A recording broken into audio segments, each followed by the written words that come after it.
Entonces, como yo les decía, las preguntas de epilepsia han venido enfocadas en fármacos. Entonces, oído la música, ¿ya?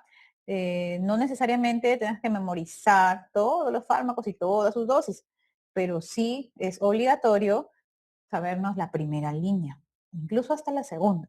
¿Por qué la demás neutra? No es importante, sí es importante. Solo que cuando ya pasamos de benzodiazepinas, otras benzodiazepinas y ya los fármacos, los MAX, medicamentos anticrisis, o FAES, fármacos antiepilépticos, o DAES, que son drogas antiepilépticas, lo escribo mejor, ¿ya?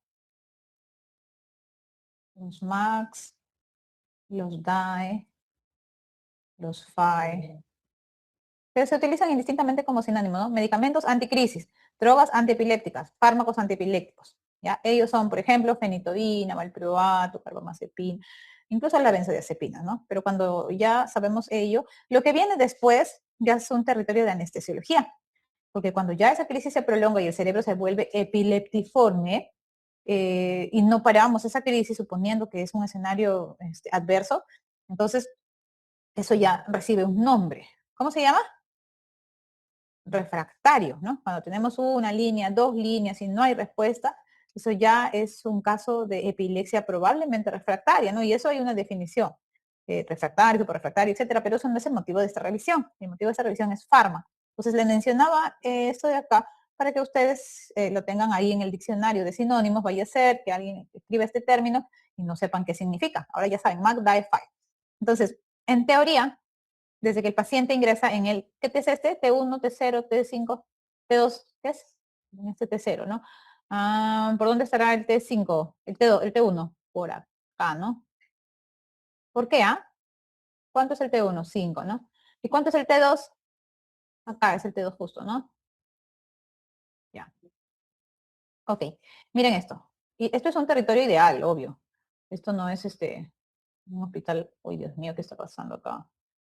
Ya. Desde el inicio, desde el T0 hasta un escenario en el que un estado epiléptico llega a las 24 horas. Imaginen 24 horas en crisis epiléptica sin control, súper refractario se llama. Hasta acá, en teoría, todo este tiempo, que es un día desde el T0 hasta el T24 horas, esto es importante. Este paciente debería idealmente estar monitorizado con un electroencefalograma en tiempo real. Ahora, suena muy bonita la teoría, pero hay hospitales que ni siquiera tienen el electroencefalograma. Eh, los electroencefalogramas, pues es un mundo, ¿no? Hablar de electroencefalograma es un poquito extenso. Eh, lo más común es que se soliciten en tiempos cortos, por ejemplo, 30 minutos, 1 hora, 2 horas, ¿no? Pero mientras más tiempo tiene la duración de ese electroencefalograma, más sensibilidad tiene. Quiere decir, yo siempre pongo este ejemplo a mis pacientes, ¿no? Si digamos, la línea de mi vida va, desde aquí, no, al revés, la flecha, ¿no? Desde acá que sería mi T0, hasta acá que sería, no sé, un T indeterminado, y el paciente no quiere decir que todo el tiempo estuvo en crisis, ¿no? Puede ser que la crisis sea acá, justo donde está mi dedo, pero yo le tomé el electro acá. ¿Cómo salió ese electro? ¿Normal o anormal? Normal, porque ahí no había crisis. Y le hice el segundo electro y salió, y le tomé acá, porque yo no sabía cuándo va a ser crisis, ¿no? Salió nuevamente normal. Pero si esta fue la primera crisis que no fue detectada y la tercera crisis fue por acá, y yo no me quedé tranquila y seguí monitorizando y le hice un tercer electro y justo cayó acá. Quiere decir que mientras más electros le tome o mientras más tiempo tenga ese electro único o ese monitoreo, aumenta o disminuye la sensibilidad. Aumenta la sensibilidad porque tengo más posibilidad de detectar crisis. Y también quiere decir que si yo tomo un solo electro y me sale normal, le doy de alta. Le digo, mira, el electro salió normal, no tienes crisis epilépticas, ya puedes seguir viviendo tu vida feliz. ¿Es correcto? No. Por eso, nuevamente incido, un paciente con sospecha de crisis epilépticas o de tener epilepsia, que no la puedo diagnosticar con una sola crisis, necesita un control. El familiar me va a decir, o el caso clínico va a decir, pero doctora, si ya salió normal, normal. Yo sé que en algún momento podría yo captar una crisis. Esperamos que no suceda, ¿no? Pero al menos se deben tomar de 3 a 5 electros, ¿ya? Listo. Entonces, ¿cuáles son las características generales? ¿Cuáles son las características generales? O las medidas generales. Ustedes saben, en el T0, es el inicio, ¿no? El onset es el tiempo de inicio. Y en el tiempo de inicio, cuando el paciente, imagínense ustedes en una guardia, ya acabaron el serum, ya están en el R1, y a las 3 de la mañana, la hora pesada, justo ustedes están en el tópico, en el triaje, y llega un paciente, ¿no? En crisis epiléptica, un adulto idiopático de 35 años, como yo. Entonces, ese paciente llega y ustedes, ¿qué van a hacer? ¿Benzodiazepina de frente? ¿O se van a asegurar que realmente no tenga una obstrucción de la vía aérea? ¿No? ¿Qué es lo primero que tienen que hacer? Lo primero no es la benzodiazepina. Yo he dicho que la benzodiazepina es la primera etapa farmacológica, pero recuerden que ante todo es un paciente que está en inminente peligro. Entonces, lo primero que tengo que hacer es el ABC. ¿No? Ojo con eso, porque pueden presentarles, de hecho hay preguntas, ¿no? Un caso clínico donde les dan las opciones, ¿no? Y siempre la A va a ser ¿cómo se dice cuando pesca? La carnada, ¿no? Siempre la A es la carnada, que aquel que está apurado, a veces la A también es la clave correcta, pero cuidado con marcar la A, ¿no? La A es siempre una armita ahí. Y en la B, en la A le van a poner diazepam, 10 miligramos endovenoso, como primera medida terapéutica. Y en la B le van a decir, asegurarse que del ABC y posterior, si es que la crisis sigue, aplicar diazepam. Entonces, ¿cuál van a marcar? ¿La A o la B? La B, porque primero, ante todo, es el ABC, y es A, B, C, D, E, ¿no? Incluso. ¿Qué cosa es A? Ya, ya, routine. B, ¿cuál? Respiración. Y C, circulación. Listo, ¿no? Bien, oxigenación, el acceso, la glucosa, importante la glucosa. Súper importante. De todos los exámenes de sangre, la glucosa es el más importante y en stroke también. Recuerden, por favor, que en stroke el único examen de sangre que nos puede detener en hacer o no una trombolisis es la glucosa. Yo no voy a esperar un perfil de coagulación, un perfil tiroideo, un perfil lipídico para hacer trombolisis en infarto. La glucosa sí. ¿Alguien sabe por qué? ¿Se acuerdan? Lo mencioné. ¿Saben por qué la glucosa es tan importante tanto en stroke como en epilepsia? Ya, yo le voy a decir. Existe un diagnóstico que se llama stroke-like o stroke-mimic. ¿Alguien sabe qué es eso? Ya, yo lo voy a decir también. El stroke light o el stroke mimic, escúchenme por favor, quiero que me entiendan, y luego yo les voy a dictar si desean para que lo apunten. El stroke light o el stroke mimic es una presentación clínica que se parece mucho, mucho a un infarto cerebral, pero no es un infarto. Entonces, en medicina, ese término mimic, de mímica, o like, que significa parecido, acompaña siempre a un diagnóstico que es parecido, ¿no? Así es algo equivalente como decir ictericia y pseudoictericia. ¿Alguien sabe por qué se produce la pseudoictericia? La pseudoictericia cuando comen caroteno, muy bien, cuando comen papaya todos los días, ¿no? Zanahoria, eso, y las manitos están amarillas. ¿Ese paciente tendrá una hepatopatía? No, es por el alimento, ¿no? Es una pseudoictericia, es como una ictericia like o una ictericia mimic, ¿no? Allá, en neurología tal cual. Un paciente con una glicemia alterada, digamos una hipoglicemia prolongada, puede presentarse como si fuera un infarto cerebral. Tal cual. Entonces, por eso es que la glicemia es tan importante para tomar decisiones en emergencia. Antes de tomarle todos los exámenes del mundo, siempre, siempre con su glucómetro, ¿no? Mientras están poniéndole la vía corriendo, ustedes con el glucómetro pueden cambiar ese horizonte. Entonces, siempre su glucómetro se utiliza relativa para medir su glucosa. En epilepsia también, siempre, ¿no? Y por eso acá hemos subrayado la glucosa, no se olviden. El único examen de laboratorio que nos puede hacer cambiar el curso. Ya, pero ¿qué pasa si llega a los 5 minutos o a los 10? Y el paciente ya está en estado epiléptico, ¿no? Es ahí cuando debemos iniciar los DIES. Acá lo han puesto como al revés, ¿no? En inglés. First line AIDS, DIES. Endovenoso, lorazepam, intramuscular, midazolam. ¿Por qué? A ver, dice... Uy, no, se fue para atrás. Perdón. Lo que tenemos que hacer es fijarnos en la dosis de acá.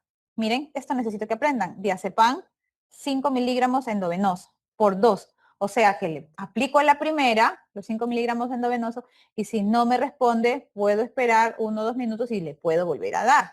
¿De acuerdo? Por eso dice por 2. En teoría, la mejor benzodiazepina es esta, el lorazepam, porque es más rápida, pero nosotros no contamos con lorazepam. Nosotros en el Perú solo tenemos midazolam y diazepam, ¿de acuerdo? Entonces, por ahí también la pregunta con truco puede decir en un hospital del Perú, y la clave A es lorazepam y la E es diazepam, con la dosis correcta. ¿Cuál van a marcar? diazepam, porque el lorazepam no tenemos, ¿ya?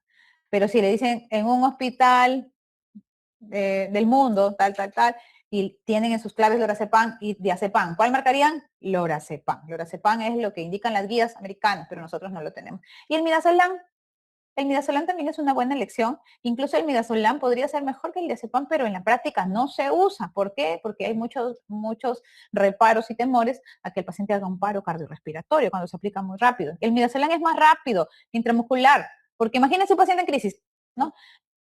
¿Cuál es más fácil para la enfermera aplicarle? ¿El midazolam intramuscular o esperar en ese movimiento canalizarle la vía para ponerle diazepam? ¿Cuál eligen? Midazolam, ¿no? Por lógica, pero no sucede, chicos. No sucede. Ahí en pleno movimiento le ponen la vía y le aplican diazepam. O sea, eso es un hecho. ¿Ya? Entonces, hay algunas características de los fármacos. Recuerden, voy a escribir por acá. ¿Dónde escribo? Vamos a cambiar de color para poner la dosis de diazepam. Esto sí que estoy escribiendo, lo van a apuntar, ¿ya? Por favor. Diazepam endovenoso, dosis de 0.15 a 2 miligramos por kilo. Es la dosis, ¿de acuerdo? ¿Y cuál es el máximo? Lo que está entre paréntesis siempre va a ser el máximo. 10 miligramos por kilo. Ahora, así nomás era. El midazolam. ¿Alguien sabe, jóvenes? ¿Cuál es la dosis de midazolam? ¿Nadie? ¿Ni idea? Es 0.2. Parecido, ¿no? Una 0.15, otro 0.20 o 0.2 miligramos por kilo endovenoso. Y entre paréntesis siempre, el máximo, ¿saben alguien cuál es la dosis máxima de midazolam? Igual que el diazepam, 10 miligramos por kilo. Ya, eso sí necesito que aprendamos. ¿Y del lorazepam, valdrá la pena aprendernos? Es más chiquita todavía, ¿no? Del lorazepam endovenoso. ¿El lorazepam será endovenoso? Dosis 0.1 miligramos por kilo. ¿Cuánto es la dosis máxima del lorazepam? Si es 0.1, la dosis es, miren, casi la mitad de midazolam, entonces será de 5 o menos, ¿no? Por razonamiento. Es de 4, estaba poniendo 5. 4 miligramos por kilo. Necesito que esto y esto sí o sí. ¿Ya? ¿Qué pasa después? Dice, dentro de las medidas generales, o sea, estamos aplicando estos medicamentos, ya le hemos hecho el ABC, ya le hemos hecho la glucosa, y entre el tiempo 1, que es de 5 minutos, o 10, que está en un estado epiléptico inminente, miramos otras etiologías que sean potencialmente solucionables ante nuestros ojos. Por ejemplo, screening toxicológico. Hay un examen que se llama así, psicotox. Es un examen que dosa consumo de sustancias ilícitas, ¿no? En ese caso, por ejemplo, una cosa es que llegue un paciente acompañado de sus familiares, sus vecinos, que lo conocen, ¿no? Saben cómo estuvo, cómo empezó la crisis, qué estaba haciendo, si había tomado alcohol, no había tomado alcohol, había estado en la casa o no, y nos dan una información. Ese es el paciente ideal. Pero también tenemos el paciente que fue encontrado por SAMU, que fue encontrado por los bomberos en el Lava Liguereta, ¿no? Por ahí. Entonces, en esa paciente en el cual no tenemos el menor antecedente, no sabemos nada de su vida, pues le hacemos el psicotox, ¿no? El famoso toxicológico screening. Niveles de drogas antiepilépticas. Imagínense que ese paciente es un mal adherente. Hay pacientes que en verdad tienen muy mala adherencia, toman la pastilla cuando se acuerdan, no se acuerdan. Entonces, si tenemos posibilidad de dosar carbamazepina en sangre, fenitoína en sangre, le hacemos el dosaje. Eso se hace al mismo tiempo que estamos dando la benzodiazepina. No es que me detengo de calmarle la crisis mientras voy investigando si tomó la pastilla o no tomó la pastilla y veo que el paciente está en crisis. No, se aplica el primer medicamento y cuando ya el paciente está cediendo al efecto farmacológico, ahí estoy haciendo anamnesis, ¿no? Investigando. ¿De acuerdo? El tratamiento no se detiene con nada. Buscamos otras causas, por ejemplo, causas neurológicas, causas epilépticas, o sea, si ha tenido antecedentes. Preguntamos, ¿él nació normal? ¿Hubo algún evento hipóxico? Y así, ¿no? Analizamos, o sea, hacemos las preguntas puntuales de acuerdo al rango etario. ¿Nació normal o no nació normal? ¿Nació por cesárea o no nació? ¿Parto institucional o parto domiciliario? Cuando nació, nació moradito, lloró rápido, no le voy a decir en ese momento al familiar, ¿y cuánto de Apgar tuvo su hijo al nacer? ¿Su casa es de material noble? ¿Tiene perros? ¿Tiene animales? ¿De qué está hecho el techo? Porque así dice el modelo de historia clínica, ¿no? Ya, pero así no es la pregunta. La pregunta es dirigida, de acuerdo a lo que estamos hablando de las causas. ¿Qué voy a preguntar? Primero le aplico el ABC, la benzodiazepina, y voy a preguntar, ¿ese paciente nació lo que ya les dije, ¿no? De neonato. Luego, ese paciente hizo crisis cuando tenía fiebre, cuando era niñito, cuando estaba en el nido, en el jardín, hizo crisis con fiebre. Sí, hizo crisis con fiebre, ya. Después, se ha golpeado, se ha traumatizado, ¿no? O ha consumido alguna sustancia cuando era joven, ¿no? De repente quiso estudiar medicina y estamos así un poco desinhibidos, el familiar o me va a ir diciendo las preguntas, ¿no? Si es un adulto mayor, ¿qué le voy a preguntar? No le voy a preguntar si tiene perritos, le voy a preguntar si tiene stroke, si tiene factores de riesgo, si tiene hipertensión, diabetes, si tiene desórdenes alimentarios, si tiene arritmias, miocardiopatías, eso, ¿no? Porque hasta eso yo todavía no he hecho ninguna imagen, está ahí en mi cara haciendo crisis epilépticas. Listo, entonces esto de acá donde dice medidas generales hace referencia a todo lo que yo voy haciendo al mismo tiempo o después de haber hecho el manejo farmacológico. Hasta ahí, primera línea. Paso a la segunda línea. En la segunda línea que tenemos los DICE, ¿no? Se lee de la derecha a izquierda. AIDS, DICE. ¿Qué significa DICE? Drogas antiepilépticas. Y pues ahí, como es un cuadro de la biografía americana, nos ponen fosfenitoína, ¿no? Pero que es fenitoína, valproato y levetiracetam. El único fármaco endovenoso que tenemos de segunda línea es la fenitoína. Por ahí que alguna vez hemos tenido valproato, yo particularmente no lo he manejado muy directo el valproato, pero sí hubo. Ahora tenemos fenitoína, ¿no? Fenitoína, endovenoso, el único, y vía oral también, tenemos ambos, endovenoso y vía oral. El valproato, que por ahora es vía oral, levetiracetam, que es vía oral, y el último que se viene, que se va a lanzar ahorita, antes de julio, es el cenobamato. Cenobamato, ya para crisis focales. Entonces, algo de dosis, por donde escribimos las dosis. A ver, ¿alguien sabe cuál es la dosis de fenitoína? Normal. Ajá, esa pregunta ha venido, ¿ah? Por acá. Y por favor a nuestros amigos de streaming apuntando las dosis, porque aquí hacemos las preguntas y lo primero que me van a decir es, ¿puede repetir las dosis de todos los medicamentos? Por favor, tomen screenshot o no sé cómo le llaman, captura de pantalla, ¿no? Ya, la dosis ya la dijo su compañero. Fuerte, doctor. 15 a 20, ¿qué? Miligramos por kilo de peso, ¿no? La fenitoína tiene una peculiaridad que se debe diluir en cloruro, porque si se diluye en destroza, ¿qué pasa? Sedimenta, ¿no? Entonces, 15 a 20 miligramos por kilo en la dosis de impregnación. ¿Máximo cuánto? Esto ya dijimos que todo lo que está entre paréntesis es dosis máxima, ¿no? Para no estar escribiendo eso. ¿Máximo cuánto? 200 miligramos por kilo. Ya, miren acá arriba. Lo colocan como la dosis máxima, ¿no? 20 miligramos por kilo y hemos dicho que es 15 a 20. ¿Y qué pasa si yo veo que pasa el tiempo y este paciente ya le apliqué mi primera dosis de benzodiazepina, ya le apliqué mi fármaco de segunda línea mientras le estoy haciendo todos los estudios y no cede?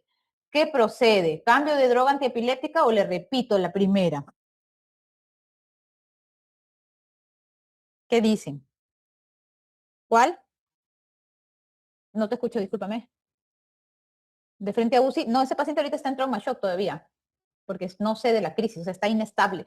A UCI lo paso cuando ya le calmé la crisis y cuando necesita un monitoreo continuo. Pero ahorita ese paciente todavía me sigue con crisis. Lo que ha pasado es que pasó de triaje del R1 o del interno y pasó a shock trauma, porque está en la parte más urgente de la emergencia, ¿no? La más delicada de la emergencia. Y está en shock trauma y ese paciente no responde, pues. Ya en shock trauma lo vio el emergenciólogo y llamaron al neurólogo que estaba de turno, ya le pusimos, ya le hicimos el ABC, ya le hicimos la benzodiazepina, ya le pusimos primera línea que es fenitoína, ya le hemos corregido la dosis. Ah, pero acá hay un detalle, ¿no? Me he dicho, esa es la dosis de impregnación. Impregnación. Y hay una segunda dosis que es menor de 5 a 7 miligramos por kilo y esa es la dosis de mantenimiento. Hay dosis de impregnación y hay dosis de mantenimiento. El mantenimiento obviamente se va a dar cuando la impregnación fue suficiente, no se dio y todo bien, ya no le dejo en nada. Le mantengo, le escribo ahí el ILRP, una dosis de mantenimiento. Pero ¿qué pasa si no cede? Si no cede, no es ideal cambiar de fármaco. Si no cede la fenitoína por 2, o sea, le doy una segunda oportunidad, porque la fenitoína no es tóxica. Entonces a la fenitoína sí le voy a dar una segunda oportunidad en el manejo de mi paciente. ¿De acuerdo? El mismo escenario, igualito va a ser si es que el paciente usa ácido valproico o si el paciente usa, digamos, carbamazepina. La gran diferencia, o por qué creen ustedes que fenitoína va a ser mi elección. ¿Qué dicen? Lo he dicho, atentos. Y dijimos al inicio, las dosis terapéuticas de los fármacos son importantes. Chicos, fenitoína, único fármaco endovenoso. Si mi paciente está en crisis, ¿le voy a abrir la boca para darle pastillas? No. Si mi paciente está en crisis, yo necesito mi abordaje en ampollas, endovenoso. Si es que ya fuera increíble que no tengo abordaje endovenoso, mi benzodiazepina de elección va a ser intramuscular. ¿Y cuál va a ser? ¿Cuál es la benzodiazepina intramuscular? Midazolam. En el mejor escenario, si tengo vía, tengo mi enfermera experta, le puse la benzodiazepina, no se dio, le doy fenitoína porque es el fármaco endovenoso que tengo, no hay otro en el Perú, ¿ya? Había valproato, repito, en mi experiencia no sé si hay todavía, no lo tengo en el centro donde estoy, si alguien descubre o sabe o lee que hay valproato endovenoso, me avisan, por favor.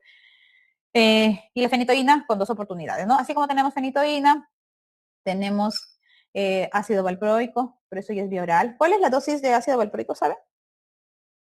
Es casi el doble, ¿no? Si la fenitoína es de 15 a 20, el ácido valproico es de 20 a 40 miligramos por kilo. ¿Qué más? ¿Cuándo creen ustedes, según la semiología, que podemos usar fenitoína y cuándo usar ácido valproico? La fenitoína y el ácido valproico se utilizan generalmente en crisis generalizadas. Generalizadas serán unilaterales o bilaterales. Bilaterales. Y en crisis focales, la elección será carbamazepina, ¿ya? No les doy dosis de carbamazepina porque se utiliza muy poco en un abordaje en emergencia. La carbamazepina casi siempre es el mantenimiento, ¿no? ¿Qué más tenemos acá? Sigue pasando el tiempo, ya estamos por el T2, ya apliqué mi segunda línea, ya sé que le voy a dar una segunda oportunidad. Incluso acá podemos usar fenobarbital, ¿no? Y la dosis de fenobarbital es como que el extremo de la fenitoína. Si la fenitoína es de 15 a 20, la dosis de fenobarbital es de 20 miligramos por kilo endovenoso. ¿De acuerdo? ¿Qué pasa después? Si llega a los 60 minutos, si llega a los 60 minutos y ese paciente no ha mejorado, tiene esta importante denominación, estado epiléptico refractario. ¿Por qué? Porque ya le probé ¿cuántas líneas? 2. La primera y la segunda. La primera benzodiazepina y la segunda los FAES. Y no hubo solución. Entonces es un estado epiléptico refractario. ¿Qué se sugiere como medida general? Ahí sí, lo que me estaban preguntando, ¿no? O alguien me dijo, este paciente ya está en la UCI todavía, ahí recién. Es un paciente que ya le di la primera y la segunda y no me respondió, entonces ahí ya le voy a pasar a un monitoreo continuo en la UCI con monitor. Admisión necesaria en la UCI, sí, para proteger la vía aérea, porque si es un paciente que ya vi el ABC al inicio, pero sigue en crisis epiléptica, yo necesito ya un abordaje de esa vía aérea, el paciente puede fallecer, o fármacos anestésicos, ¿no? O iniciar fármacos anestésicos, ya le tengo que hacer una imagen de control, una tomografía, una resonancia, de acuerdo a lo que yo tenga disponible para evidenciar la injuria o daño neuronal. Si hay un nuevo inicio, con lo que, o sea, si se dio el fármaco con el fármaco de primera y segunda línea y nuevamente tiene crisis, ¿qué tengo que hacer? Buscar infecciones metabólicos, punción lumbar, ¿no? Para ver de repente es una meningitis. ¿Se acuerdan el cuadro donde pusimos todas las causas de encefalitis y yo les conté que encontramos una encefalitis en MDA? Entonces ahí la punción lumbar y considerar cobertura empírica si es que el paciente tuviera fiebre. Factores de riesgo. Si es un paciente que me dice que tiene tuberculosis y no cumple tratamiento y llega en estado epiléptico, mi primera causa no va a ser un cisticerco, ¿no? Obviamente va a ser una meningitis tuberculosa. Si es un paciente que tiene conducta de riesgo, por ejemplo, se dedica a vender carne de cerdo, que vemos, ¿no? Cuando lo evaluamos, vemos cómo están esas uñas, cómo está esa higiene de las manos, de los pies, le examinamos la boca. Ese paciente tendrá, y tiene 60 años, ¿tendrá crisis epilépticas por ictus, porque tiene 60 años? ¿O tendrá crisis epilépticas por un posible consumo de alimentos contaminados con cisticerco? Alimentos contaminados, o sea, el escenario va a depender mucho de cada caso clínico, ¿no? De cada paciente. Entonces, mientras hacemos eso, ya después del primera y segunda no se dio a los 60, ya estamos en la UCI. Y a partir de aquí, estos medicamentos ya no son obligatorios para nosotros porque son sedantes, ¿no? Propofol, barbitúricos, ketamina, etcétera. Esto igual lo voy a mencionar, pero ya no es netamente neurología, es parte ya de anestesio. ¿Cuáles son las medidas generales? El balance riesgo-beneficio de la anestesia, el eje continúa, no se olviden. Recuerden, por favor, que un electroencefalograma ya con efecto de drogas anestésicas es distinto, ¿no? El hallazgo se llama, en el eje, cuando ya está con efecto de drogas, se llama impregnación farmacológica. No es lo mismo evaluar a un paciente que llega en crisis epiléptica y le toma un eje a que el paciente ya está para la UCI. Es un eje en impregnación farmacológica.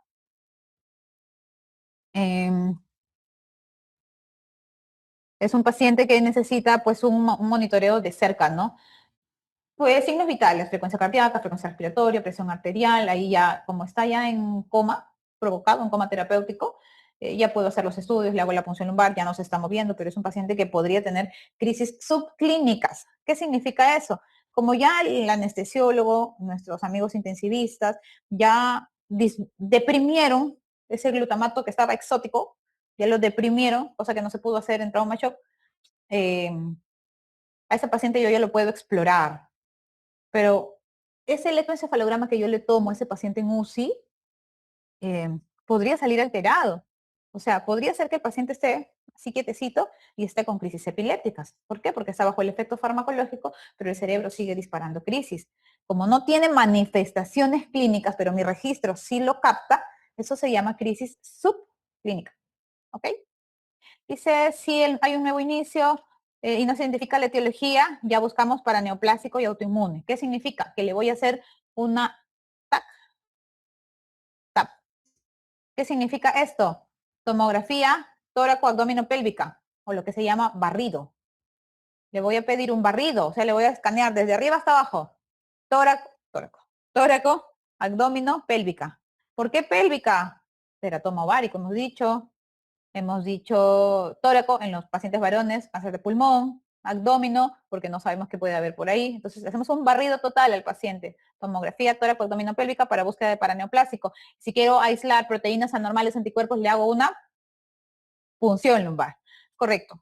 Y considerar terapia inmunomoduladora. Claro, esto ya es un manejo bastante más avanzado. Inmunomoduladora, ¿qué es lo que damos o que vamos a hablar, por ejemplo, para Guillain-Barré, para miastenia gravis, para patologías autoinmunes? ¿Alguien sabe cuál es esa terapia inmunomoduladora de primera línea? ¿Alguien avanzó un poquito? ¿No? Ya. Tenemos las terapias inmunomoduladoras a la cabeza son la inmunoglobulina humana, la plasmaféresis, y en algún caso los pulsos, ¿no? Los pulsos de metilprednisolona. ¿Ok? Entonces, a esos tratamientos se refiere cuando decimos terapia inmunomoduladora. Entonces, ya está. Por favor, capturen bien este cuadrito, porque ya no lo vamos a repetir. Y seguimos. Listo. ¿Alguna pregunta ahí, chicos, antes de pasar?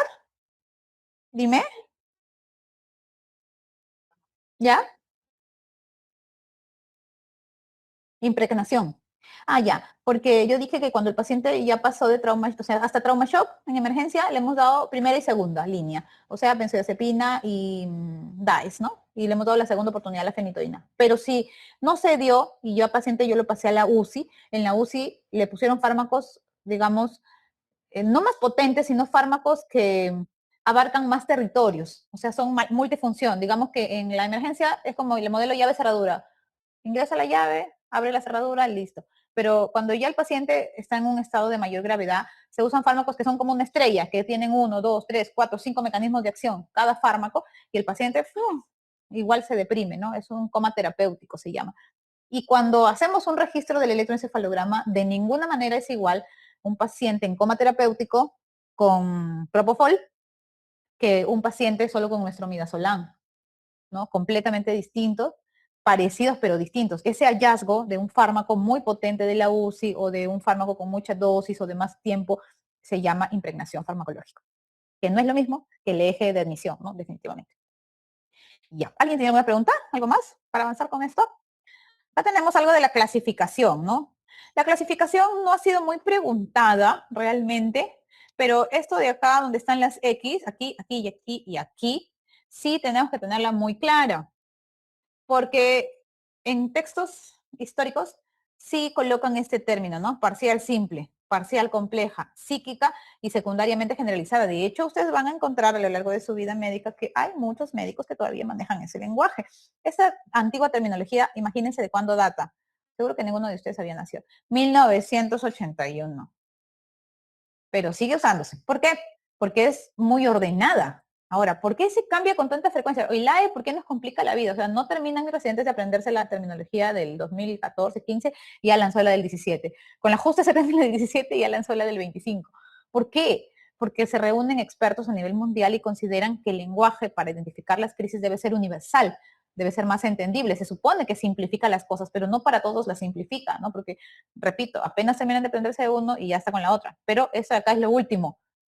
No, yo no voy a pedirles ni pretender que ustedes, digamos, se aprendan la del 81, etcétera, etcétera, etcétera, etcétera. No, solo la primera y la última para ver cuál es lo actual y cuál es lo antiguo, ¿no?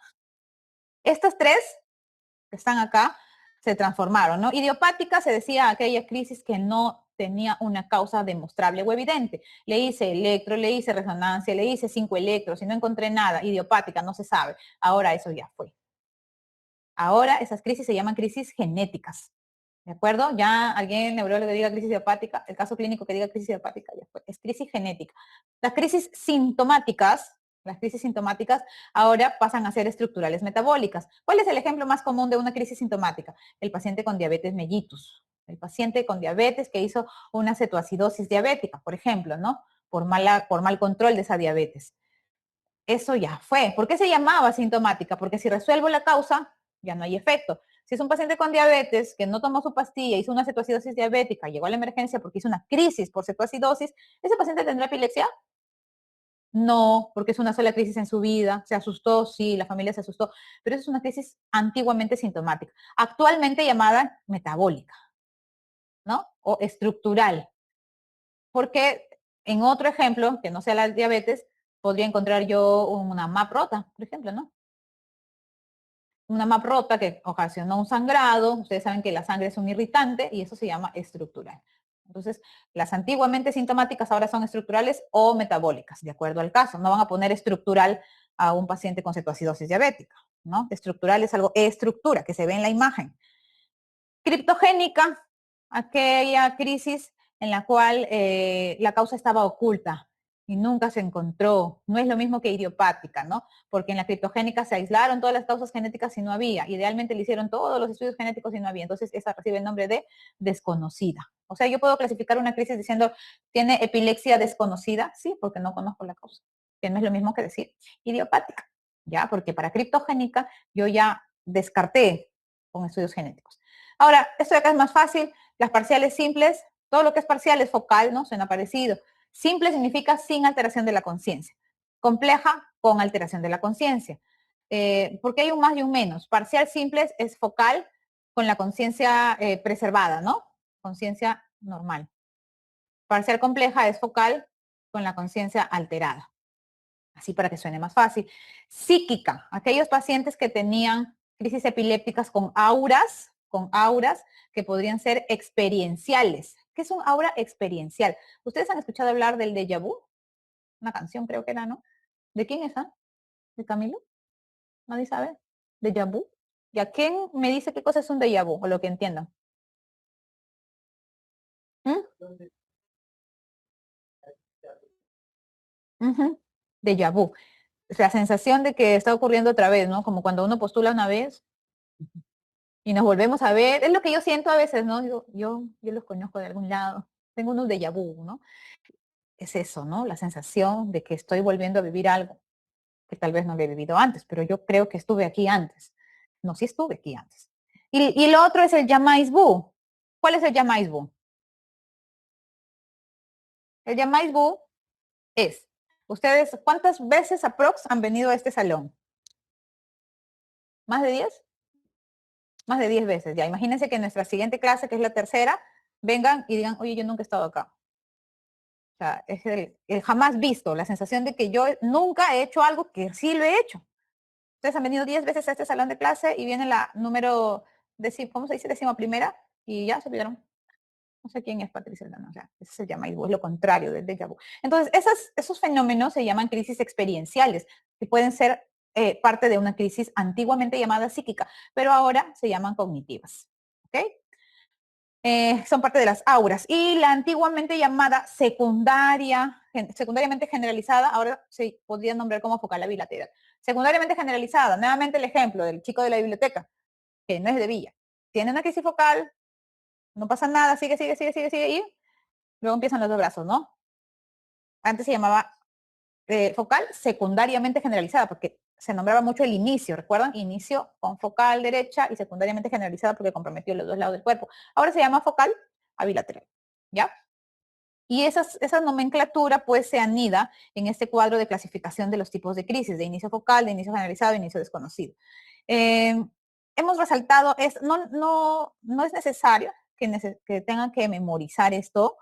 Hemos resaltado en color rojo esta mioclónica, porque la mioclónica puede ser parte de una crisis de inicio focal o puede ser parte de inicio generalizado. Vean eso.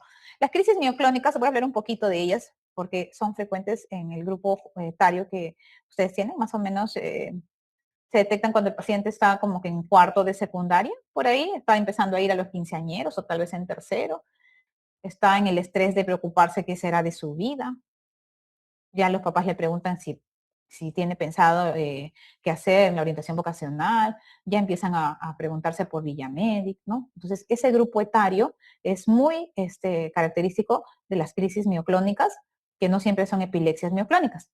¿Cuáles son esas crisis? Hemos dicho, grupo etario jóvenes, ¿no? Son jóvenes que tienen mioclonías del despertar. Esas mioclonías del despertar son mioclonías tipo sacudidas, ¿no? Así, ¡pah! Es un paciente que se desvela, yo qué sé por qué razón, tal vez por el quinceañero, no necesariamente por un tema de carga laboral, ¿no? Y en la mañana, el paciente se está cepillando los dientes y ¡plum! Bota el cepillo. Pero no pierde la conciencia, ¿no? Como que, ¿qué está pasando? Primero intento ocultarlo, luego se hace cada vez más frecuente y los papás se dan cuenta. ¿Cómo se dan cuenta? Porque el paciente se siente como intranquilo, ya lo del cepillo lo dejó pasar, llega a la cocina, le sirven el desayuno para que vaya al colegio y está endulzando y por echar, digamos, el azúcar a su taza de su infusión, leche, lo que sea, ¡plum! Le da la sangre clonía y tira el azúcar, ¿no? Reacciona a la mamá, el papá, oye, ¿qué tienes? ¿Qué te pasa? ¿Por qué has hecho eso? Primero lo toma como si fuera malcriado, malcriada. Y el chico o la chica, la joven, dice, no, disculpa, fue de casualidad. Entonces llama la atención porque un día es el azúcar, otro día bota la cuchara, otro día cuando se está peinando bota el peine. Entonces se hace cada vez más frecuente y es preocupante porque el paciente no pierde la conciencia, el paciente está despierto, ¿ya? Entonces esa es la tercera característica, conciencia preservada. Y es increscendo. ¿Qué significa increscendo? Que va aumentando en frecuencia, sobre todo al despertar. Empeoran con la deprivación de sueño. Y aquí va otra causa importante del dormir. Empeoran con la deprivación de sueño. Es podría ser solamente crisis mioclónicas aisladas por la deprivación de sueño o por el exceso de estímulo de luz, ¿no? De repente la mamá quiere que se levante más temprano, llega y flum, les abre la cortina, ¿no? De frente, oye, ya, levántate, estás ahí todo el tiempo, has salido al quinceañero y no te quieres levantar el domingo para ir a la misa con tu mamá, etcétera. Esa exposición a la luz así intensa provoca, ¿no? Gatilla estas crisis. Entonces va el neurólogo, los papás se dan cuenta, lo llevan al neurólogo y le hacen un electroencefalograma, le hacen una resonancia y le dan tratamiento farmacológico. ¿Estas crisis generan deterioro cognitivo? No, es un paciente que tiene su cognición ok, ¿no? Lo que llama más la atención son los fenómenos motores, porque son aparatosos, son incómodos, el paciente se siente avergonzado, pero tienen buen pronóstico. Si es que se manejan, pueden simplemente desaparecer y nunca ser una epilepsia como tal. En el electroencefalograma van a encontrar hallazgos de punta onda lenta. Esto es la punta, ¿no? Punta, voy a borrarlo para hacerlo más bonito. Punta es así, ascenso y descenso rápido, seguido por una onda lenta, ¿no? Punta, onda lenta. En la resonancia no siempre hay hallazgos, puede ser completamente normal. Y el tratamiento, ojo aquí, el tratamiento de elección es con valproato de sodio.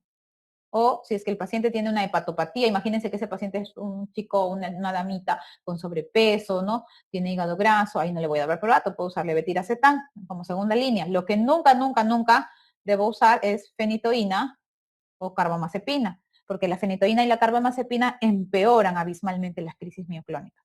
acuerdo? Entonces nos hemos detenido en crisis mioclónicas por ser el grupo etario, por ser crisis muy frecuentes, porque si hacen epilepsia son epilepsias benignas y porque son especiales esas crisis porque pueden estar aquí en focales, es decir, puede ser unilateral o también puede ser bilateral. ¿De acuerdo?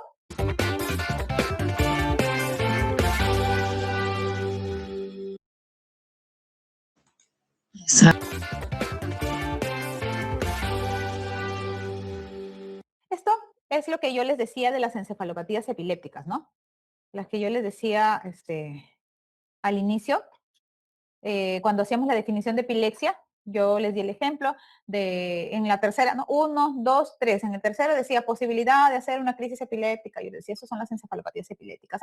Hemos traído las encefalopatías epilépticas más frecuentes, pero esta todavía creo que no es la siguiente. Esto es solamente para reforzar las crisis de inicio focal y las crisis de inicio generalizado. ¿Qué significa sin? ¿Sin qué?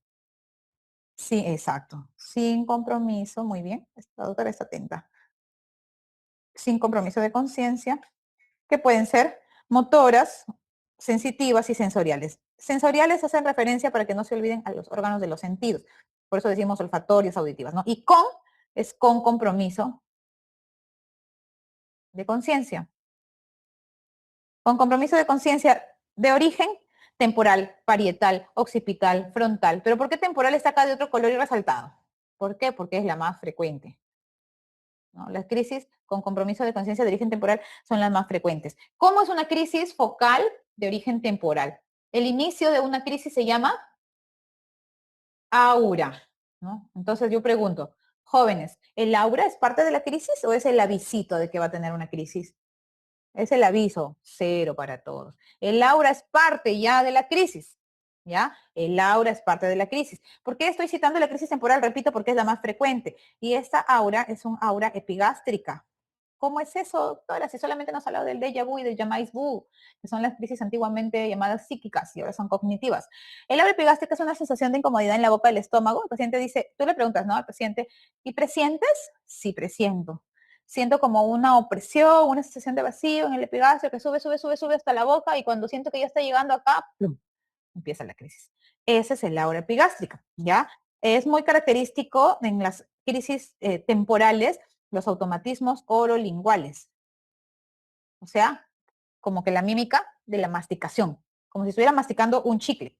La duración es corta, la duración es de minutos, tiene un posictal, no se nota, la duración es corta, tiene un posictal con mucha, pero mucha cefalea. El paciente tiene mucho dolor de cabeza y la edad es la edad adulta. ¿Ya? Y en las crisis, esas son las crisis focales. Hemos hablado de la más frecuente, que es la temporal. Y la crisis de inicio generalizado, tenemos que tener sensación de miedo, de pánico. Por ejemplo, las crisis límbicas o las crisis frontales son crisis en las cuales el paciente tiene, como, o sea, puede estar, digamos, viendo tele en su casa, ¿no? Y tiene una sensación de pánico, de terror. Una cosa es la sensación y otra cosa es la expresión. Si el paciente está normal, así como aparentemente soy yo, pero por dentro tiene un pánico así alucinante, es predominantemente límbica. Si el paciente tiene una expresión de pánico, pero no siente tanto miedo como lo expresa, es una crisis frontal. Ambas crisis pueden tener sensación de miedo-pánico con las fases que ustedes ya conocen, tónica, clónica y el posictal. ¿Cuál es el síntoma más frecuente del posictal? He dicho, la cefalea. Y por último, las crisis de ausencia. Las crisis de ausencia son crisis bien bonitas, son crisis focales o generalizadas. ¿Qué dicen? Chicos, son crisis generalizadas. Miren, acá están. Ya falta poco. Son crisis generalizadas, por favor, ¿ya? De inicio abrupto. No avisan, así como están ustedes, de frente se quedan así como, yo pienso que están atentos, pero de repente están en crisis generalizada. No, no lo sé. ¿Hay muchos automatismos o son raros los automatismos? ¿Qué dicen? Son raros porque no tienen fenómenos motores. Los automatismos son frecuentes en las crisis de acá, focales, ¿ya? La duración es muy larga o muy corta. Corta, segundos. ¿El posictal tendrá cefalea?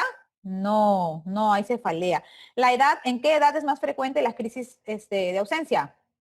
En los pacientes pediátricos, ¿no? Y en los pacientes jóvenes, como ustedes bien comprenderán. Y la mioclonía, que ya no la voy a volver a repetir porque ya hemos dicho todas las características en la diapositiva previa. ¿Sí? Seguimos. Ahora sí, las encefalopatías epilépticas. Las encefalopatías epilépticas más comunes son dos, síndrome de West y síndrome de Lennox-Gastaut. Aquí en Lennox-Gastaut vamos a hacer de frente un cuadradito para resaltar que Lennox-Gastaut y Dravet, que no es motivo de la revisión de hoy, pero son las dos únicas crisis o encefalopatías epilépticas en las cuales está demostrado que tiene un buen efecto el cannabidiol, el aceite de cannabidiol o el cannabis, ¿ya? En neurología se usa cannabis, bueno, las personas usan cannabis para Parkinson, para demencia, para infarto cerebral, etcétera, etcétera, etcétera, hasta para migraña. ¿Significa que está bien? No. Por eso es que inicio esta diapositiva, que es nuestra penúltima, con este cuadro. Dejo muy en claro que el uso de cannabis está aprobado o tiene buen efecto terapéutico en Lennox-Gastaut y en Dravet, que son encefalopatías epilépticas de difícil manejo. Entonces, West es una sola palabra y Lennox-Gastaut son dos palabras. West, edad más chiquita, 3 a 7 meses. Lennox-Gastaut, 1 a 7 años. ¿Cuál es la causa más frecuente del síndrome de West? Idiopático. ¿Qué significa idiopático? Idiopático es un término actual o antiguo. Antiguo. ¿Cómo se llama ahora? Genético. Correcto. Muy bien. Genético. Y dentro de las causas genéticas tenemos los síndromes neurocutáneos. Por ejemplo, la neurofibromatosis. La enfermedad de café con leche o enfermedad de von Recklinghausen. ¿Ya? ¿Han visto a esos bebitos que tienen como un lunar acá rojo, rojo, rojo? Eso se llama síndrome de Sturge-Weber. Eso también es causa, ¿ya? Síndrome de Sturge-Weber. Entonces, ¿qué tiene que ver las alteraciones de la piel? Me está diciendo, doctora, café con leche, el hemangioma plano o el Sturge-Weber, la neurofibromatosis. ¿Qué tiene que ver la piel con el sistema nervioso? ¿Qué tiene que ver la piel con la epilepsia? ¿Alguien sabe? Ah, y usted está hablando de cabello, ya me emocioné. Tiene que ver mucho porque en la embriogénesis, en la tercera semana, se desarrollan juntos. Piel y sistema nervioso. Y si no se separan, si hay por ahí una alteración genética cromosómica, generan enlaces patógenos anormales entre estos sistemas, dermatológico y de la piel. Por eso es que este capítulo es un capítulo, se llama síndromes neurocutáneos. ¿Ya? Y los síndromes neurocutáneos, así en general macro, son la causa más frecuente del síndrome de West. Y a su vez, el síndrome de West es la causa más frecuente del Lennox-Gastaut. Entonces la escalera es así: síndromes neurocutáneos, síndrome de West, síndrome de Lennox-Gastaut. ¿Ya? Ese es el resumen. ¿Cuáles o cómo son estas crisis? Miren acá la figurita. Tiene una triada. 1, 2, 3. 1, espasmos. Estos espasmos infantiles de 3 a 7 meses se caracteriza por extensión de los brazos, solo tienen que mirar el dibujito, no apunten acá, miren, extensión de los brazos en apertura o cierre. En apertura, como dice la flecha, con flexión hacia adelante de la cabeza y puede haber extensión tónica de las extremidades inferiores. Solamente mirando el dibujito, ustedes lo entienden, lo repito, extensión de los brazos, en apertura, flexión hacia adelante de la cabecita y extensión de los miembros inferiores. Eso se llama espasmos o espasmos infantiles. En segundo lugar, tenemos detección o detención, de detener, ¿no? Detención del desarrollo psicomotor. Y en el electroencefalograma un hallazgo que se llama ipsarritmia. Entonces, esta triada sí o sí tenemos que aprender porque es muy característica de West. Y no se olviden, en encefalopatías epilépticas tenemos síndromes neurocutáneos, West y Lennox-Gastaut. ¿Ok? Entonces, ¿qué significa ipsarritmia? La ipsarritmia es un, sí, perdón, es un sinónimo de desorden. Es un electroencefalograma completamente alterado, no distingo el ritmo de base, no distingo un lado derecho, un lado izquierdo, nada, completamente, ¿no? Y el tratamiento de elección es con vigabatrina y ACTH. Segundo, quirúrgico, si es que fuera focal. Pero lo que tenemos que aprender es esto, ¿no? De primera línea, ACTH o vigabatrina. ¿Y cuál es la causa más frecuente de Lennox? ¿Cuál es la causa más frecuente de Lennox, chicos? Pues, acabamos de decir esto de acá, por favor, tenemos que aprender, ¿no? ¿Cómo son las crisis de Lennox? Son crisis de ausencia. Son las ausencias que ya hemos hablado también un poco. Tenemos ausencias típicas y ausencias atípicas, ¿no? El electroencefalograma en las ausencias típicas es de 3 Hz. En las ausencias atípicas es menor a 3 o 2.5 Hz. Hasta ahí. El síndrome de Lennox-Gastaut tendrá ausencias típicas o ausencias atípicas. Miren esto, no se duerman. ¿Típicas o atípicas?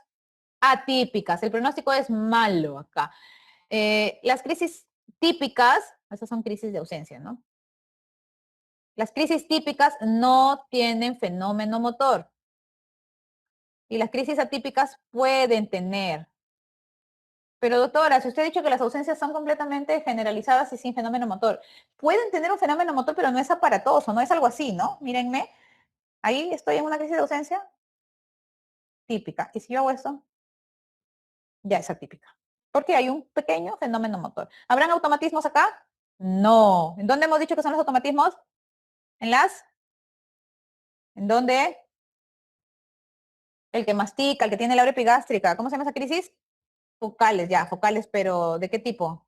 Temporales, occipitales, temporales. Ese mensaje se tiene que llevar impregnado, ¿ah? Ya. Esto es solo un refuerzo de lo que ya hemos dicho.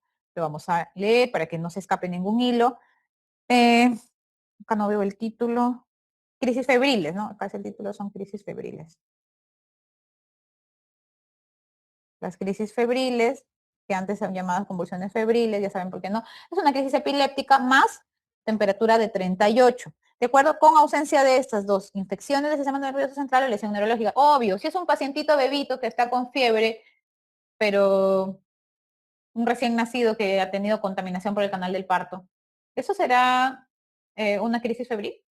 No, porque tiene una lesión neurológica demostrable por el canal del parto. La crisis febril generalmente son de etiología viral, ¿no? En un ambiente que no es demostrable fácilmente o es un niñito que no ha estado contaminado, ¿no?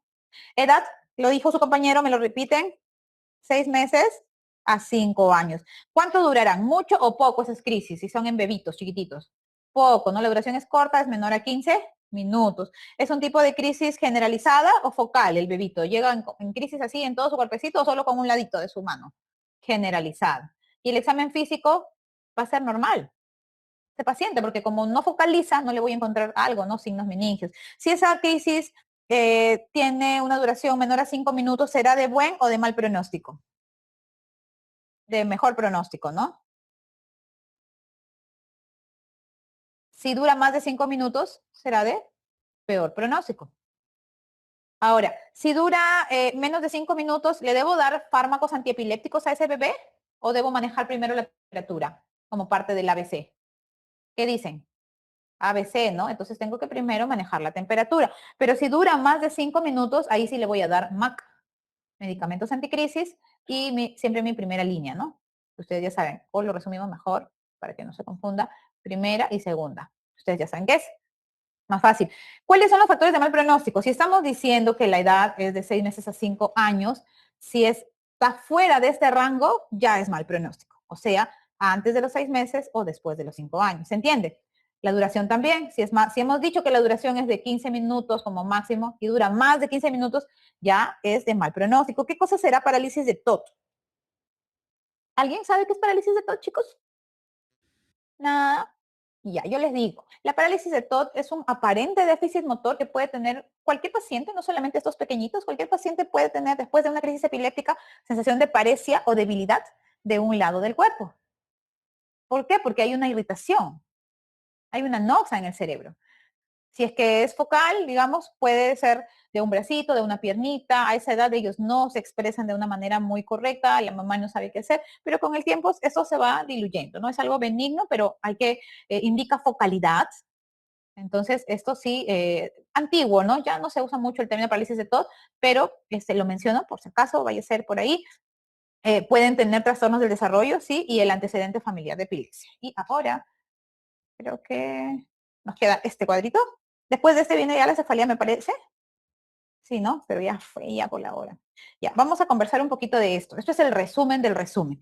¿Cuál es el mecanismo de acción? Primero les voy a decir algo. El ácido valproico es un potente inhibidor hepático, por excelencia. Y la fenitoína y la carbamazepina son los fármacos inductores hepáticos. ¿Ok?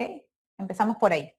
Ahora, la fenitoína y la carbamazepina comparten un mecanismo de acción. Acá cuando ustedes ven esta X delante, significa bloqueo, ¿ya? Yo así lo pongo como bloqueo para que ustedes puedan comprenderlo. La fenitoína y la carbamazepina bloquean los Vamos a ver la otra. Bloquean los canales de sodio o de calcio. Si pongo C aparece calcio, ¿no? Ahí nomás. C es canales, ya acá vamos a poner ¿cómo se dice? La leyenda, ¿no? Esto es bloqueo. C es canales. Bloqueo de los canales de sodio, voltaje dependientes. Ese es el mecanismo de acción de la feni y de la carba. Pregunto, ¿cuál es el único fármaco antiepiléptico que tenemos endovenoso? La fenitoína. La fenitoína se usa principalmente en crisis generalizadas, pero si llega a mi emergencia, en mi caso clínico, que me van a tomar en mi examen, un paciente con crisis focales y solo tengo fenitoína, no le doy nada porque la doctora ha dicho que es generalizada, o sí le doy. Sí le doy, porque la fenitoína sirve para esta y para esta, pero principalmente para generalizadas. En cambio, la carbamazepina es principalmente para focales. Miren esto, T de carbamazepina va con F, no va F de fenitoína con F de focal, ¿ah? Ojo, son al revés. F de fenitoína va con generalizada y C de carbamazepina va con focal. No se confundan ahí. ¿Cuál es el efecto más grave de la fenitoína? Tenemos la hiperplasia gingival, se ve con mucha frecuencia, el paciente llega con mascarilla, dice que todo bien, y por ahí que no le piden que se saque la mascarilla porque el examen es normal, es un paciente adherente. Le pedimos que se saque la mascarilla y las encías son gigantes, ¿no? O la paciente cuando se cepilla los dientes reporta mucho sangrado. Entonces la hiperplasia gingival es súper frecuente. El hirsutismo, esto se parece a un SOP, ¿ya? Y el nistagmus, ¿no? Cuando este paciente ha sido abordado en emergencia, no necesitó pasar a UCI, está ahí estable, salió de trauma shock, está en observación, y vamos a verlo, le levantamos los ojitos, los párpados, y está, ¿no? Si lo encontramos en nistagmus, con eso nada más sin ver la historia, ya vamos a saber qué fármaco recibió. Fenitoína. Listo. Y en cambio, en la carbamazepina son muy frecuentes las lesiones cutáneas. Las lesiones cutáneas a la cabeza del síndrome, ¿cómo se llama? De Steven Johnson. ¿Ok? Entonces, la carbamazepina, en otros son datos, ¿cómo les puedo decir? Randoms, así son extras, perlitas, que la carbamazepina es la primera elección en el manejo de neuralgia del trigémino. ¿Qué pacientes tienen neuralgia del trigémino? Doctora, pero estamos en epilepsia, ¿por qué te pasa esa neuralgia? Porque siempre trabajamos como una unidad. Si ustedes se han dado cuenta, en las diapositivas, igual yo voy comentando algunas cosas que relacionan con vascular, algunas cosas que relacionan con otro tema, porque no podemos enfocarnos en uno sin relacionar con el otro. La neuralgia trigémino, algo chiquito, nada más por la hora, y también frecuente en los pacientes que han usado ortodoncia. ¿Cuántos de acá han usado brackets? Levanten la mano, chicos. 1, 2, 3, 4, 5, 6. ¿No hay más? ¿Por qué los miras mal? Los brackets son importantes, ¿no?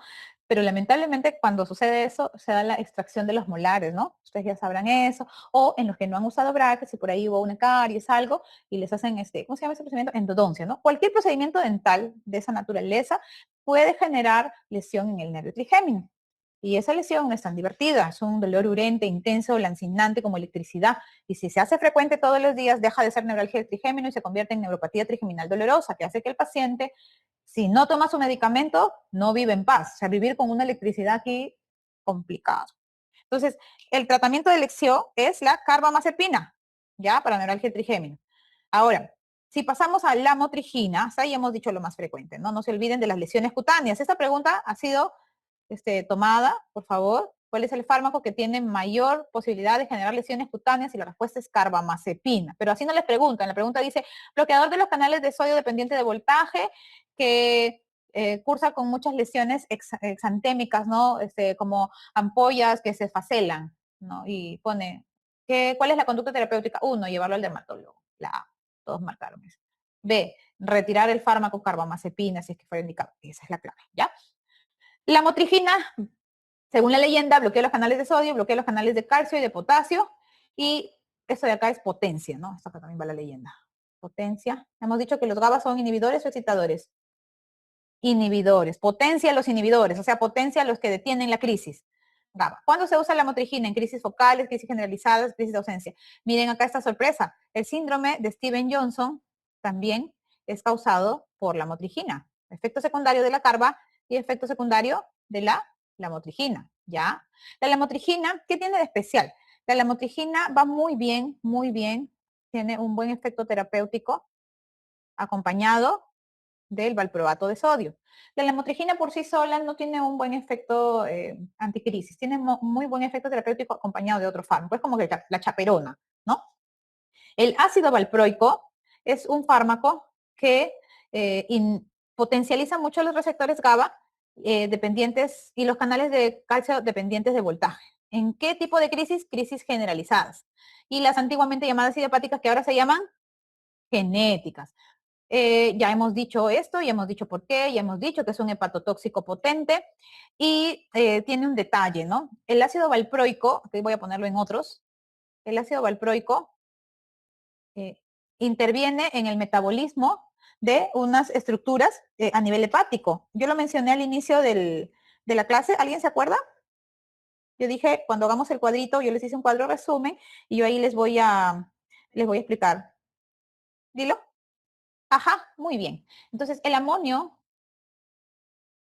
se convierte en urea normalmente, ¿no? Por una acción enzimática. Pero el ácido valproico corta esta transformación. Si corta esta transformación, ¿qué se acumulará? ¿Urea o amonio? Amonio. Si el amonio se acumula, obviamente la urea disminuye, el efecto característico será la hiperamonemia. Y eso ha sido preguntado el año pasado, ¿ya? ¿Por qué? ¿Por qué enfatizamos? Porque ese mecanismo de acción también lo comparte otro fármaco. ¿Cuál es? Yo les dije también al inicio de la clase, ¿recuerdan? ¿No? ¿Cuál fue el fármaco? Que, a ver, yo les voy a dar una adivinanza. Es un fármaco que es de primera línea en las crisis de ausencia y que comparte el mismo mecanismo de acción, muy parecido al ácido valproico. ¿Cómo se llama ese fármaco? Ya son las 7:05. Esta es la última de epilepsia, ¿no? Me están escribiendo. ¿No saben? Ya, es la etosuximida. Acá está. Estos tienen el mecanismo de acción muy, muy parecido. Entonces, ¿cuáles son los mecanismos de acción de la etosuximida? Potencia, acá también, ¿no? Potencia el GABA, al igual que el ácido valproico, pero esa es la principal función del ácido valproico, potencia el GABA. Y secundariamente, los canales ¿de qué? ¿Los canales de qué dije? De calcio dependientes de voltaje.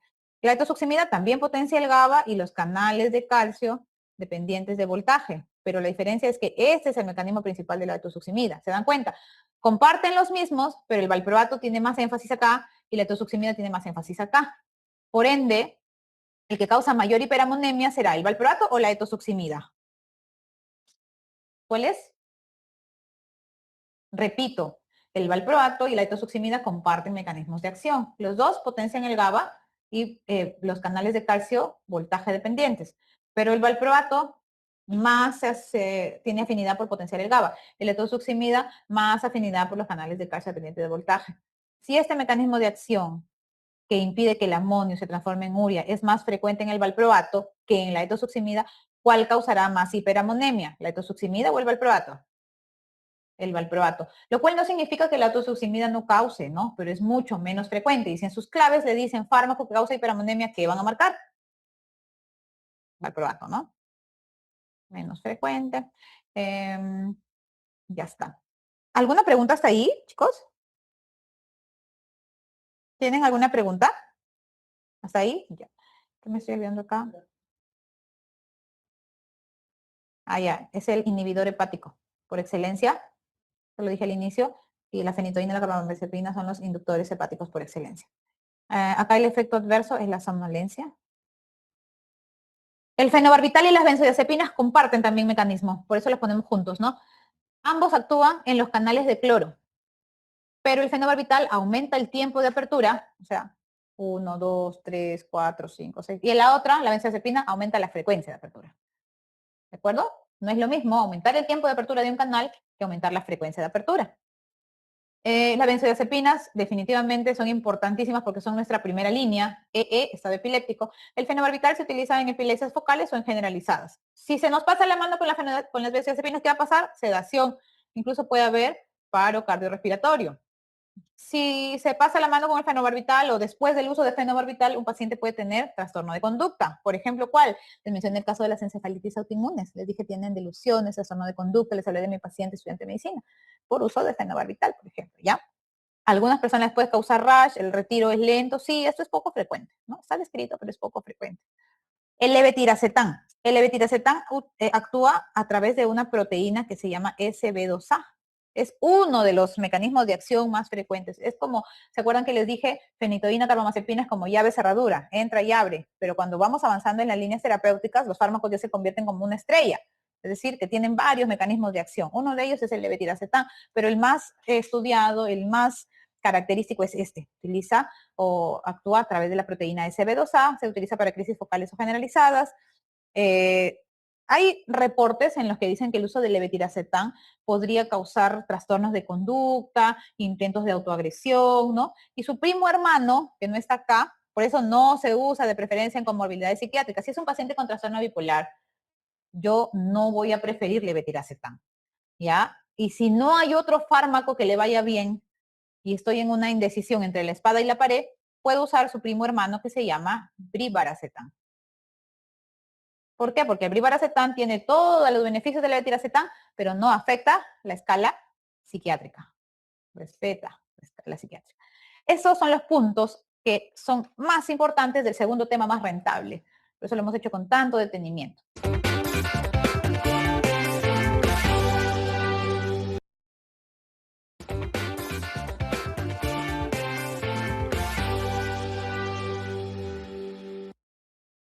Ok, ¿alguna pregunta de los chicos que están presentes? ¿Algo que no se entendió, no quedó claro, quedó en duda? ¿Desean que les indique qué es lo que deben sí o sí memorizar, sí o sí repasar? Bueno, yo les diría que todo, ¿no? Pero por favor yo les invito a que no descuiden las clases previas. ¿Cómo? Yo les sugiero un aprendizaje más fluido de nuestras clases, porque la neurología es un poco densa, pero la podemos hacer más llevadera. Yo sugiero, de aquí creo que la siguiente clase es el lunes próximo.